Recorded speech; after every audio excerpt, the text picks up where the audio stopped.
সে শরীরের মধ্যে মৃত্যু হয়ে গেল। হাদিসের মধ্যে আসছে একে একে তিনটা তীর তার শরীরে মৃত্যু হয়ে গেল। তিনি যখন দেখলেন এভাবে যদি আমার উপর তীর বৃষ্টি হতে থাকে, তাহলে এক পর্যায়ে আমি শাহাদাত বরণ করব, শহীদ হয়ে যাব। আর আমি যদি শহীদ হয়ে যাই, প্রহরী যদি শহীদ হয়ে যায়, তাহলে শত্রুপক্ষ আমাদের সাধারণ যারা সৈন্য আছে তাদের উপর আক্রমণের সুযোগ পেয়ে যাবে। সুতরাং আমার মুসলিম সাথীদেরকে বাঁচাতে হলে আমাকে বেঁচে থাকতে হবে, নিজের প্রাণের মায়ার জন্য নয়, মুসলমানদের কাফেলাকে বাঁচাবার জন্য তিনি তিনটা তীর খেয়ে নামাজ তাড়াতাড়ি শেষ করলেন। নামাজ শেষ করে তার দ্বিতীয় যে সাথী আছে ওই সাথীকে তিনি ডাকলেন। সাথী দেখতে পেলেন তার শরীরে একটা নয়, দুইটা নয়, একে একে তিনটা তীর বিদ্ধ হয়েছে। জিজ্ঞেস করলেন, ভাই একে একে তোমার শরীরে তিনটা তীর বিদ্ধ হয়েছে, এরপরেও কেন তুমি নামাজ ছাড়ছিলে না? তখন আব্বাস বিন বিশির জবাব দেয়, আমি নামাজের মধ্যে সূরাতুল কাহাফ তেলাওয়াত করতেছিলাম, এত মজা পাচ্ছিলাম, আমার মন চাচ্ছিল না নামাজটা ছেড়ে দিতে, আমার মন চাচ্ছিল পুরো 12 পৃষ্ঠাব্যাপী সূরাটা আমি এক রাকাতে শেষ করে দিব। সুবহানাল্লাহ। কিন্তু আমি ভাবলাম আমার সাথীদেরকে বাঁচাতে হলে আমাকে বেঁচে থাকতে হবে, শুধুমাত্র এই প্রয়োজনের তাগিদে আমি তাড়াতাড়ি নামাজ শেষ করেছি, অন্যথায় তীরের আঘাতে আঘাতে যদি আমার জীবন চলে যেত, তবুও আজকে আমি তাহাজ্জুদের নামাজ ছেড়ে দিতাম না। আজকে আমরা আলোচনা করব সুন্নাত নামাজের গুরুত্ব, ফজিলত এবং নামাজের মধ্যে খুশু এবং খুজু নিয়ে। প্রথমে সুন্নাত নামাজ। আমরা এই যে 5 ওয়াক্ত নামাজ পড়ি প্রতিনিয়ত, 5 ওয়াক্ত নামাজ আমাদের উপর ফরজ, তাই না? এই 5 ওয়াক্ত নামাজের মধ্যে ফরজ কয় রাকাত? ফরজ নামাজ কয় রাকাত আছে? 17 রাকাত। কত রাকাত? 17 রাকাত। ফজরের 2, জোহরে আছে 4, হলো কত? 6। আসরে আছে 4, হলো 10। আর মাগরিবে আছে 3, হইল কত? 13। এশায় আছে হইল কত? 17 রাকাত। এই 17 রাকাত নামাজ হলো আমাদের উপর প্রতিনিয়ত ফরজ, তাই না? আর ওয়াজিব আছে আরো 3 রাকাত, পেটের নামাজ। এর পাশাপাশি আর একটা নামাজ আছে দৈনন্দিন, যেটাকে বলা হয় সুন্নাতে মুআক্কাদা। কি বলা হয়? সুন্নাতে মুআক্কাদা। এই সুন্নাতে মুআক্কাদা 5 ওয়াক্তে আছে মোট 12 রাকাত। কয় রাকাত? ফজরে 2 রাকাত সুন্নাতে মুআক্কাদা, জোহরে 6 রাকাত, আগে 4 পরে 2, 6, মোট কত হইল? 8।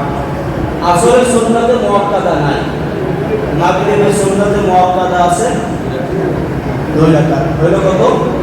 10। আর এশায় আছে সুন্নাতে মুআক্কাদা 2 রাকাত, হইল কত? 12।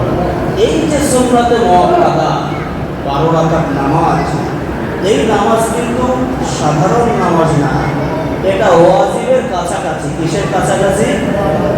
সুন্নাতের মধ্যে বিভিন্ন ক্যাটাগরি আছে, সুন্নাতে মুআক্কাদা, সুন্নাতে কিফায়া, সুন্নাতে জায়েদা।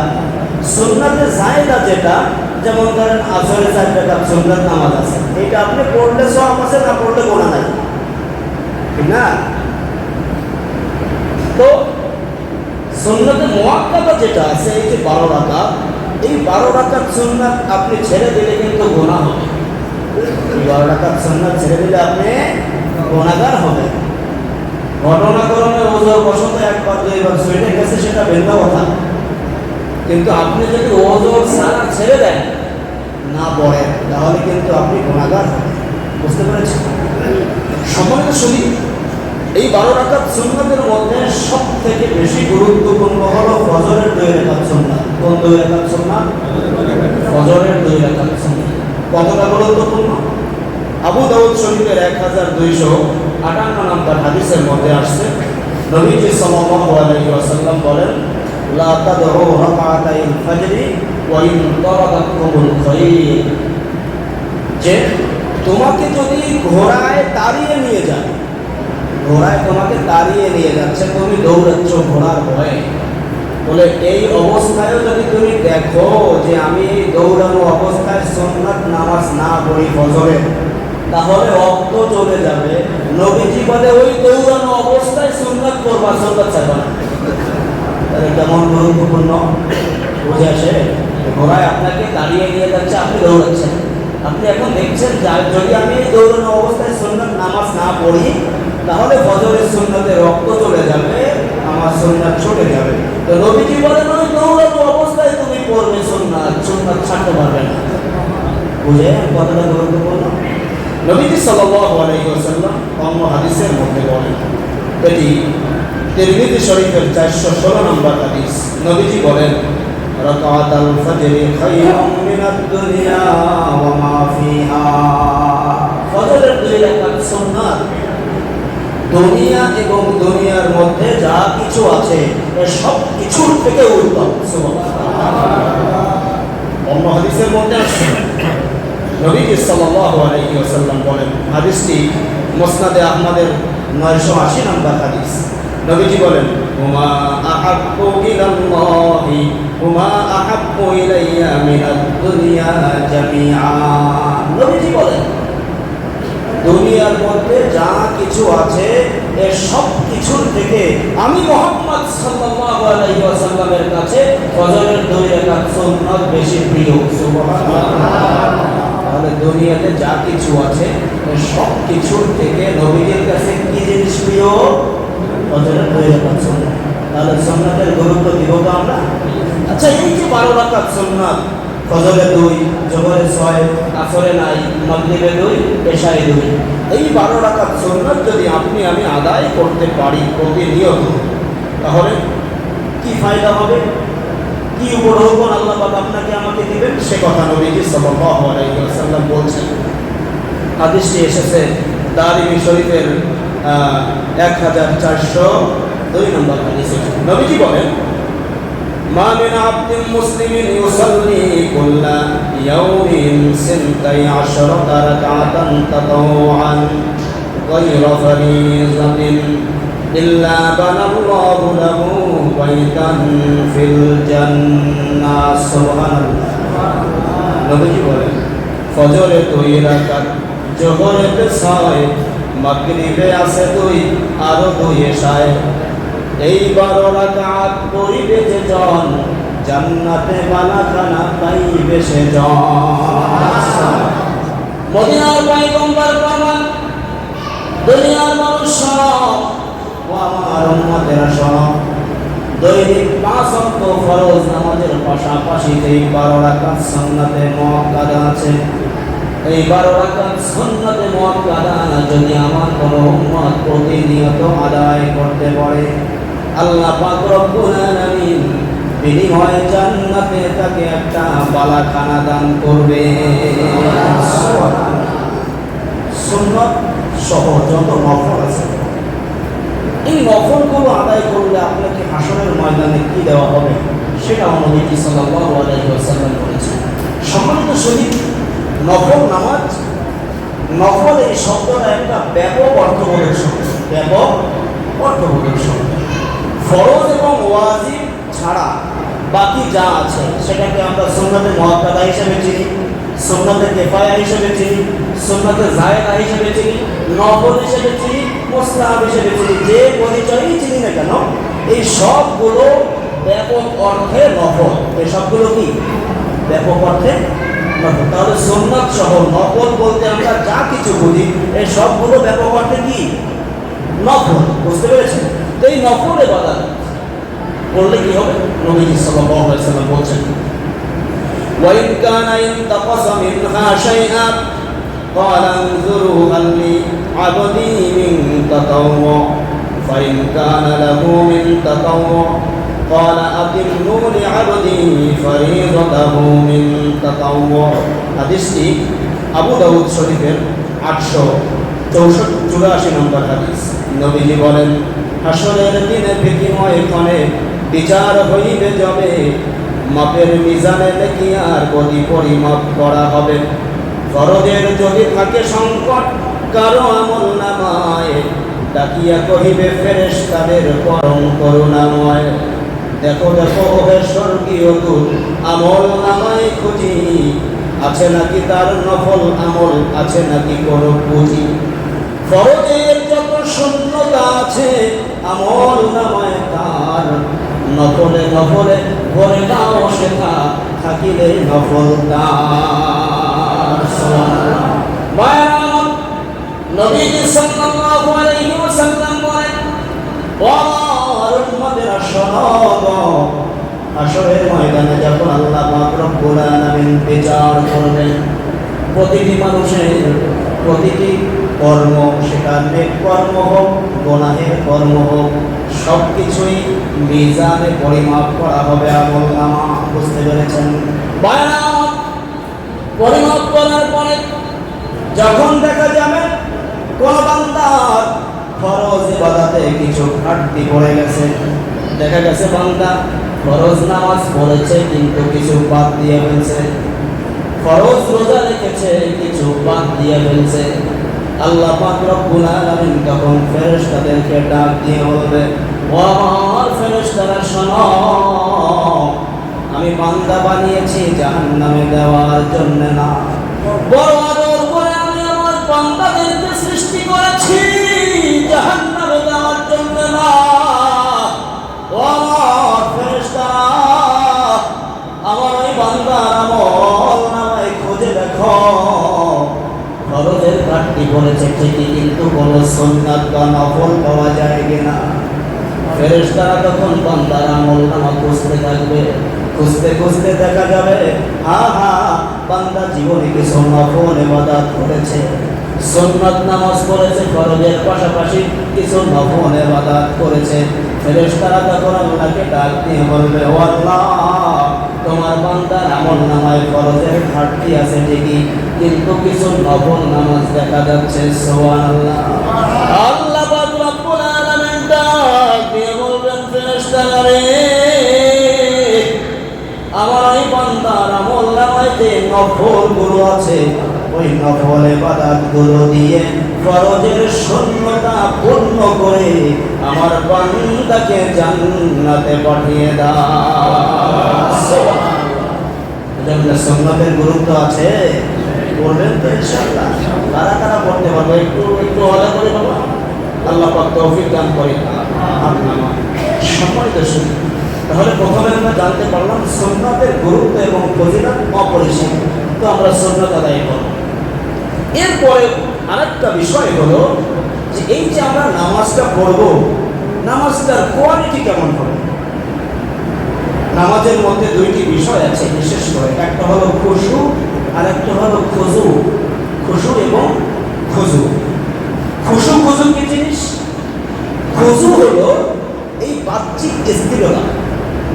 আমরা নামাজে দাঁড়াই, হাতের জায়গায় হাত থাকবে, পায়ের জায়গায় পা থাকবে, চোখের জায়গায় চোখ থাকবে, রুকু সিজদায় এই স্থিরতা অবলম্বন করব। এই যে বাহ্যিক যে স্থিরতা, এইটাকে বলা হয় কি? খুজু। আর খুশু হলো আত্মিক স্থিরতা। সহজ কথায় মনোযোগের সাথে নামাজ পড়া। নামাজ পড়বো তো মনোযোগটা সম্পূর্ণ নামাজের মধ্যে থাকবে, আল্লাহর দিকে ফিরে থাকবে। আমরা অনেক সময় করি কি, নামাজ পড়ি, নামাজের মধ্যে দেখা যায় দুনিয়ার সব হিসাব নিকাশ নামাজের মধ্যে মিলায়। ঠিক কিনা কথা বলে? হ্যাঁ, একটা ঘটনা বলতে, মজার ঘটনা। এক লোক প্রতিনিয়ত এশার নামাজ সে জামাতের সাথে আদায় করে, নামাজ সে জামাতের সাথে আদায় করে। তো একদিন এশার নামাজের সময় ইমাম সাহেব যখন 4 রাকাতের পরে সালাম ফিরিয়েছে, এশার ফরজ নামাজ 4 রাকাত, 4 রাকাত, তো 4 রাকাত পরে যখন ইমাম সাহেব সালাম ফিরিয়েছে, সালাম ফেরাবার পরে এই লোকটা বলছে, হুজুর আপনার নামাজ 3 রাকাত হয়েছে। কয় রাকাত হয়েছে? 3 রাকাত। বাকি সব মুসল্লি বলছে, না হুজুরের নামাজ তো ঠিকই আছে, 4 রাকাতই হয়েছে, তুমি 3 রাকাত বলো, তোমার কোনো দলিল আছে? বলে, হ্যাঁ আমার কঠিন দলিল আছে। বলে, কি দলিল তোমার? বলে, আমার সব থেকে শক্তিশালী দলিল হলো আমার বাজারে 4টা দোকান আছে। কয়টা দোকান? 4টা। সারাদিন দোকানদারি করি, রাত্রেবেলায় যখন এশার নামাজ পড়ি, দোকান বন্ধ করে এসে তখন এই এশার নামাজের 4 রাকাত ফরজে আমি 4 দোকানের হিসাব মিলাই। আমার এক এক রাকাতে এক এক দোকানের হিসাব সম্পূর্ণ মিলে যায়। কিন্তু আজকে ঘটনাক্রমে আমার 3 দোকানের হিসাব মিলছে, 1 দোকানের হিসাব এখনো বাকি। এইটাই সব থেকে বড় প্রমাণ যে এসব বড় 4 রাকাতের 1 রাকাত এখনো বাকি। বুঝতে পারছে? অনেকে আবার সুবহানাল্লাহ বলতে সুবহানাল্লাহ জিনিস এটা ওই যে এক বক্তা ওয়াজ করতেছে, তো ওয়াজের এমন একটা স্টেপে গিয়ে থামছে যেখানে গিয়ে নাউজুবিল্লাহ পড়া দরকার। তো এক শ্রোতা সে জোরে সোরে সুবহানাল্লাহ বলে চিৎকার দিয়ে উঠছে। তা হুজুর বলছে, বক্তা বলছে যে ভাই এইখানে তো নাউজুবিল্লাহ বলতে হবে, আপনি সুবহানাল্লাহ বলবেন কারণটা কি? তখন শ্রোতা বলছে, হুজুর আপনি কি বলছেন ওইটা তো আমি লক্ষ্য করি না, তবে আমি এইটুকু জানি, এইটুকু বিশ্বাস করি যে হুজুররা যা বলে ভালো কিছু বলে। তো এই বিশ্বাস যেহেতু আমার আছে যে হুজুররা যা বলে ভালো কিছু বলে, তাই আমি সুবহানাল্লাহ বলছি। আপনি কি বলছেন ওইটা শোনার সময় আমার হয় না, সব জায়গায় তো সুবহানাল্লাহ মানে এখানে কি হবে নাউজুবিল্লাহ, তাই না? তো ভাইরা আমার, তো আমাদের নামাজের মধ্যে এই রকমের হিসাব নিকাশ থাকে, যেটাকে আরবি ভাষায় বলে ওয়াহেদ গায়েব জমা হাজির, মানে সবাই উপস্থিত, একজন অনুপস্থিত। হাতের জায়গায় হাত আছে, পায়ের জায়গায় পা আছে, চোখের জায়গায় চোখ আছে, সব কিছু ঠিক আছে, কিন্তু একজন অনুপস্থিত। সে কে? অন্তর। সে দেখা যাচ্ছে ওই বাজারের মধ্যে গোশতের দোকানে ঘুরে বেড়াচ্ছে, গোশত কিনতে। ঠিক কিনা কথা বলে? এরকমের হয় কিনা আমাদের? এমন হলে হবে না। নামাজটা হতে হবে একাগ্র চিত্তে, মনোযোগের সাথে। এইটাকে বলা হয় খুশু। আল্লাহ পাক রব্বুল আলামিন সূরা মুমিনুনের মধ্যে বলছেন, قد أفلح المؤمنون الذين هم في صلاتهم خاشعون। আল্লাহ পাক বলেন যারা মুমিন তারা অবশ্যই সফলকাম হবে। সুবহানাল্লাহ। এখন কোন মুমিন সফলকাম হবে? সেই মুমিনদের গুণাগুণ কি হবে? ধারাবাহিকভাবে এরপরে আল্লাহ পাক গুণ বর্ণনা করেছেন। তো প্রথম যে গুণটা আল্লাহ পাক বর্ণনা করেছেন সেই গুণটা হলো আল্লাযীনা হুম ফি সালাতিহিম খাশিউন, যারা নামাজের মধ্যে মনোযোগী হবে, একাগ্র চিত্তে মনোযোগের সাথে নামাজ পড়বে। তাহলে সফলকাম মুমিন হতে হলে যেই গুণগুলো অর্জন করতে হবে, তার প্রথম গুণ কি? খুশু, অর্থাৎ মনোযোগের সাথে একাগ্র চিত্তে নামাজ পড়তে হবে। সম্মানিত শরীফ, নবীজি সাল্লাল্লাহু আলাইহি ওয়াসাল্লাম হাদিসের মধ্যে বলেন,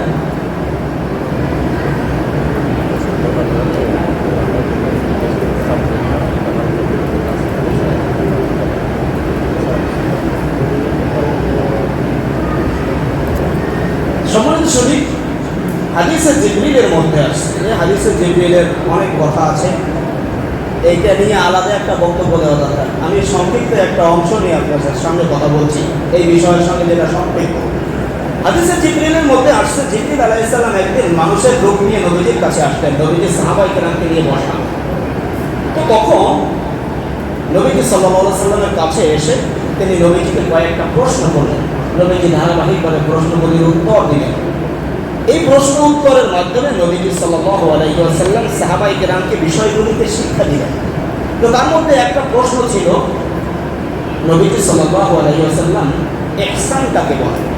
জিবরিল আলাইহিস সালাম নবীজিকে জিজ্ঞেস করছেন, নবীজি ইহসান কাকে বলে? নবীজি সাল্লাল্লাহু আলাইহি ওয়াসাল্লাম বললেন, ইহসান হলো আন তা'বুদাল্লাহা কাআন্নাকা তারাহু ফাইন লাম তাকুন তারাহু ফাইন্নাহু ইয়ারাক। নবীজি বললেন ইহসান হলো তুমি এমন ভাবে ইবাদত করবে কেমন যেন তুমি আল্লাহকে দেখছো। সুবহানাল্লাহ। আল্লাহকে তো দেখা সম্ভব না দুনিয়াতে বসে। নবীজি বোঝাতে চাচ্ছেন তুমি সরাসরি আল্লাহকে দেখে দেখে নামাজ পড়লে তোমার অবস্থাটা যেমন হতো, তোমার নামাজটা যেন তেমন হয়। এটার নাম হলো ইহসান। আচ্ছা, আপনি যদি আল্লাহকে দেখেন হাশরের ময়দানে, যখন আল্লাহ পাক জান্নাতীদের সঙ্গে সাক্ষাৎ করবেন, জান্নাতীরা শুধুমাত্র একবার দেখেই হাজার হাজার বছর তাকিয়ে থাকবে, পলক করবে। অন্যদিকে মনোযোগ যাওয়া তো পরের কথা, দূরের কথা। হাজার হাজার বছর অপলক নেত্রে তাকিয়ে থাকবে। এরপরে যখন আল্লাহ পাক তার ভিন্ন একটা নূরের তাজাম্মি প্রকাশ করবেন, তখন বান্দারা সহ্য করতে না পেরে সবাই বেহুশ হয়ে পড়ে থাকবে হাজার হাজার বছর। সুবহানাল্লাহ বলবেন না? তো ওই আল্লাহ যদি আপনার সঙ্গে সাক্ষাৎ করে, আপনি দেখেন, আল্লাহকে দেখে দেখে যদি আপনি নামাজ পড়েন, তাহলে আপনার নামাজের অবস্থাটা কি হবে? তখন কি আপনার লাল শাক পিঠায় যাবে? মন কি মনে করেন? কারণ নবীজি বলছেন তোমার নামাজটা যেন ঠিক এমন হয় যেন তুমি আল্লাহকে দেখে দেখে নামাজ পড়ছো। এটাকে বলা হয় ইহসান। নবীজি বলেন সবার ইমানের পাওয়ার তো এক না। অনেক মানুষ দেখা যাবে নামাজ পড়বে কিন্তু তার মনোভাবটা এমন হবে না। এই মানুষগুলো কি করবে? নবীজি বলেন তাদের জন্য দ্বিতীয় আরেকটা অপশন আছে, সেটা হলো ফাইল্লাম তাকুন তারা ফাইল্লাহু ইয়ারা। তোমার পক্ষে যদি এমন মনোভাব লালন করা সম্ভব না হয়, তাহলে তুমি কমপক্ষে এতটুকু মনোভাব লালন করো যে আমি যদিও আমার মাওলাকে দেখছি না, কিন্তু আমার মাওলা তো আমার দিকে তাকিয়ে আছে। আচ্ছা, মনে করেন এইভাবে এই ভাবনা নিয়ে যদি আমরা নামাজে দাঁড়াই, তাহলে কি আমাদের মনোভাব অন্যদিকে যাবে? কথা বলে নবীজি বলেন ঠিক এই মনোভাব নিয়ে তোমরা নামাজ পড়ো। সম্মানিত শরীফ, সময় স্বল্প, আমি ছোট্ট একটা উদাহরণ দিব। সাহাবায়ে কেরামের নামাজের মধ্যে খুশু এবং খুজু কেমন ছিল? এটি একটি হাদিসটি এসেছে মুসনাদে আহমদ শরীফের মধ্যে। মুসনাদে আহমদ শরীফের 303 নম্বর হাদিস এটি। নবীজি সাল্লাল্লাহু আলাইহি ওয়াসাল্লাম একটা অভিযানে গেলেন, যুদ্ধে গেলেন। যুদ্ধটির নাম হলো জাতুর রিকা। কি নাম বলছি? জাতুর রিকা। নবীজি সাল্লাল্লাহু আলাইহি ওয়াসাল্লাম এই যুদ্ধ থেকে যখন ফিরে আসতেছেন, পথিমধ্যে এক স্থানে যাত্রা বিরতি করলেন। তো যুদ্ধ কবলিত অঞ্চল, সেখানে তো রাত্রেবেলায় থাকতে হলে অবশ্যই প্রহরী থাকতে হবে, পাহারাদার থাকতে হবে না, সতর্ক থাকতে হবে। তো নবীজি সাল্লাল্লাহু আলাইহি ওয়াসাল্লাম দুইজন সাহাবীকে প্রহরী নিযুক্ত করলেন। বাকিরা সবাই ঘুমিয়ে পড়ল। যুদ্ধে সবাই ক্লান্ত দেহে সবাই ঘুমিয়ে পড়ল। এই দুইজন সাহাবী পরামর্শ করলেন। এই দুই সাহাবীর একজনের নাম হলো আব্বাদ বিন বিশর, আর একজনের নাম আম্মার বিন ইয়াসির। এই দুই সাহাবী পরামর্শ করলো যে দীর্ঘ রাত আমরা পাহারা দিব, তো দুইজন তো একসঙ্গে পাহারা দেওয়ার দরকার নাই, আমরা রাত ভাগ করে নিই। তুমি অর্ধেক রাত দাও, আমি বাকি অর্ধেক রাত দিই পাহারা। এভাবে ভাগ করে নেওয়ার পরে পাহারা দিচ্ছেন। প্রথমে যিনি পাহারা দিচ্ছেন তিনি হলেন আব্বাদ বিন বিশর। তিনি পাহাড়ের উপরে দাঁড়িয়ে পাহারা দিচ্ছেন। তিনি ভাবছেন আমি শুধু পাহারা দিব, পাহারা দেওয়াটা একটা অনেক বড় সওয়াবের কাজ, তো একটা সওয়াব কেন আদায় করবো, এর পাশাপাশি আরও একটা সওয়াব আদায় করি। যেহেতু পাহাড়ের উপরে আছি, আমি পাহারার পাশাপাশি নামাজ পড়তে থাকি। সারা রাত নামাজও হলো, অর্ধেক রাত নামাজও হলো, তার পাশাপাশি পাহারা দেওয়াও হয়ে গেল। সময়টা শুধু উনি নামাজে দাঁড়িয়ে গেছেন। নামাজে দাঁড়িয়ে দীর্ঘ এক সূরা ধরেছেন। সূরার নাম হলো সূরা কাহাফ। অনেক বড় সূরা, 12 পৃষ্ঠা ব্যাপী, মানে প্রায় পৌনে এক পারা। এই বিশাল সূরা ধরেছেন। ওনার মনের নিয়ত আমি এক রাকাতে এই পুরো সূরাটা শেষ করে দেব। নামাজে দাঁড়িয়েছেন, কিন্তু ঘটনা করে একজন কাফের তারা মুসলমানদেরকে লক্ষ্য করে অনুসন্ধান করতে করতে পেছন দিয়ে এসেছে গোপনে। তো রাত্রেবেলা যখন সবাই ঘুমিয়ে গেছে, আব্বাদ বিন বিশর পাহারা দিচ্ছেন, তখন দূর থেকে ওই কাফের তীর নিক্ষেপ করেছে। তীরটা তার শরীরের মধ্যে বিদ্ধ হয়ে গেছে। তীর বিদ্ধ হওয়ার পরেও তিনি নামাজ ছাড়ছেন না। সুবহানাল্লাহ। একটা তীর যখন শরীরের মধ্যে বিদ্ধ হয়ে গেল, তিনি তীরটাকে টেনে বের করে দিলেন, ছুঁড়ে মারলেন ধরে, কিন্তু নামাজ ছাড়লেন না। শরীর থেকে ফিটকি দিয়ে রক্ত বের হচ্ছে, কিন্তু আল্লাহ বান্দা নামাজ ছাড়তেছেন না। সুবহানাল্লাহ। আবার তীর নিক্ষিপ্ত হয়ে তার উপর, তীর শরীরের মধ্যে বিদ্ধ হয়ে গেল। হাদিসের মধ্যে আসছে একে একে 3টা তীর তার শরীরে বিদ্ধ হয়ে গেল। তিনি যখন দেখলেন এভাবে যদি আমার উপর তীর বৃষ্টি হতে থাকে, তাহলে এক পর্যায়ে আমি শাহাদাত বরণ করব, শহীদ হয়ে যাব। আর আমি যদি শহীদ হয়ে যাই, প্রহরী যদি শহীদ হয়ে যায়, তাহলে শত্রুপক্ষ আমাদের সাধারণ যারা সৈন্য আছে তাদের উপর আক্রমণের সুযোগ পেয়ে যাবে। সুতরাং আমার মুসলিম সাথীদেরকে বাঁচাতে হলে আমাকে বেঁচে থাকতে হবে, নিজের প্রাণের মায়ার জন্য নয়, মুসলমানদের কাফেলাকে বাঁচাবার জন্য। তিনি 3টা তীরকে নামাজ তাড়াতাড়ি শেষ করলেন। নামাজ শেষ করে তার দ্বিতীয় যে সাথী আছে ওই সাথীকে তিনি ডাকলেন। সাথী দেখতে পেলেন তার শরীরে একটা নয়, 2টা নয়, একে একে 3টা তীর বিদ্ধ হয়েছে। জিজ্ঞেস করলেন, ভাই একে একে তোমার শরীরে 3টা তীর বিদ্ধ হয়েছে, এরপরেও কেন তুমি নামাজ ছাড়ছিলে না? তখন আব্বাদ বিন বিশর জবাব দেয়, আমি নামাজের মধ্যে সূরাতুল কাহাফ তেলাওয়াত করতেছিলাম, এত মজা পাচ্ছিলাম, আমার মন চাচ্ছিল না নামাজটা ছেড়ে দিতে। আমার মন চাচ্ছিল পুরো 12 পৃষ্ঠা ব্যাপী সূরাটা আমি এক রাকাতে শেষ করে দিব। সুবহানাল্লাহ। কিন্তু আমি ভাবলাম আমার সাথীদেরকে বাঁচাতে হলে আমাকে বেঁচে থাকতে হবে। শুধুমাত্র এই প্রয়োজনের তাগিদে আমি তাড়াতাড়ি নামাজ শেষ করেছি। অন্যথায় তীরের আঘাতে যদি আমার জীবন চলে যেত, তবুও আজকে আমি তাহাজ্জুদের নামাজ ছেড়ে দিতাম না। এটা কেমন মনোভাব, কেমন দিল তাদের তৈরি হয়েছে। মানে আল্লাহর সঙ্গে প্রেম করতে করতে তারা ইবাদতে কেমনটা মজা পায়, যেই পরিমাণ মজা পাইলে একে একে তিনটা তীর বিদ্ধ হয়ে যাচ্ছে, তারপরেও নিজের প্রাণের মায়ায় নামাজ ছাড়ছে না। বুঝে আমাদের নামাজটা এমন হওয়া দরকার আছে না? আল্লাহ পাক রব্বুল আলামিন নামাজের মধ্যে আমাদেরকে এমন মনোযোগ এবং মনোভাব নিয়ে নামাজ পড়ার তৌফিক দান করুন। সকলে বলি আমিন।